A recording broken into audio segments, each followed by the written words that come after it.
পশু জবাই ও মাংস নিয়ন্ত্রণ আইন 2011, এটা তো সে ভায়োলেট করেছে। আর এটা কে পারমিশন দিয়েছে? কেউ কি পারমিশন দিয়েছে? ঘোড়ার মাংস আসলে আমাদের যে খাদ্য অভ্যাস সেটার সাথে কিন্তু ঘোড়ার মাংসটা যায় না। আবার ঘোড়ার মাংস বা ঘোড়া জবাই করতে হলে এটা পারমিশন নিতে হয়। সে ধরনের কোনো পারমিশন আমরা আমাদের তরফ থেকে বা কোথাও থেকে দেওয়া হয়নি। এবং লাইসেন্স নিতে হয়। তারপর ঘোড়া জবাই করতে হলে সেটা ফিটনেস সার্টিফিকেট নিতে হয় ভেটেরিনারি সার্জন বা যে কোনো ভেটেরিনারিয়ান দিয়ে ফিটনেস সার্টিফিকেট নিতে হয়। ওই লোক, যে লোক এটা জবাই করেছে, কোনো রকমের কাউকে এটা জানায়ওনি এবং সে এই ধরনের কোনো কিছুই সে করেনি। তো আসলে ঘোড়া তো ডোমেস্টিকেটেড না, এবং ঘোড়ার সংখ্যা গাজীপুরে তো আপনারা দেখতেছেন তেমন নাই। এত ঘোড়া তারা কোথা থেকে পাচ্ছে? আর একটা কথা হলো যে আমি যতটুকু শুনেছি, জীর্ণ শীর্ণ অসুস্থ ঘোড়া জবাই হচ্ছে। জবাই তো করাই যাবে না, এটা থেকে রোগ ছড়াতে পারে, রোগ সম্ভাবনা আছে। এটার ক্ষেত্রে যথেষ্ট বৈজ্ঞানিক ব্যাখ্যা থাকতে হবে। আর তাছাড়া ওটা তো আসলে আমাদের দেশে চালুই হয়নি, তো সেটার তো প্রশ্নই আসে না। আর তাদের একটা প্রক্রিয়ার মধ্যে যেতে হবে। তো তারা অনেকগুলি অন্যায় করেছে।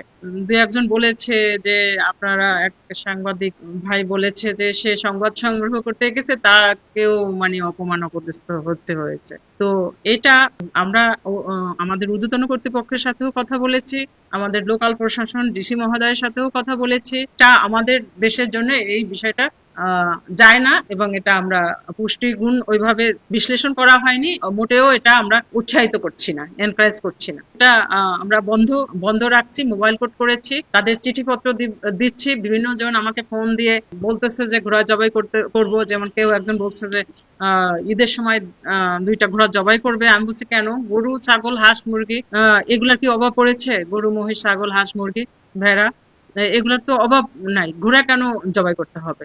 আর এটা কে পারমিশন দিয়েছে? কেউ কি পারমিশন দিয়েছে? এটার পারমিশন দেওয়ার এখতিয়ার আমারও নেই, এবং এটা আদৌ কোনোদিন চলবে কি চলবে না সেটা বলার এখতিয়ারও আমার নেই। এটা বন্ধ মানে বন্ধ, বন্ধ মানে বন্ধ করতে হবে।